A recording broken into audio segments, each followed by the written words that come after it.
Hey, I'm Steve, and this is what the trash can looks like in my garage, and I don't like it. What I discovered is a regular old trash can laying around is going to get regular old trash. It's going to be mixed with everything, and that's not what I want.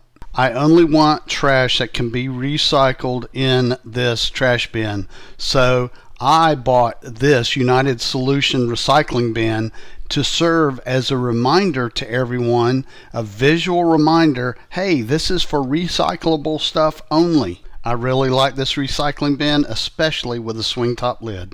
The recycle logo serves as a reminder to everyone. The bin is 33.5 inches tall with the top. It will hold a lot of trash. Right here I have used a 33-gallon trash bag and it works just fine. Yeah, I'm really happy with this recycle bin. For me, the rectangular shape of this bin is perfect because of where I'm putting it.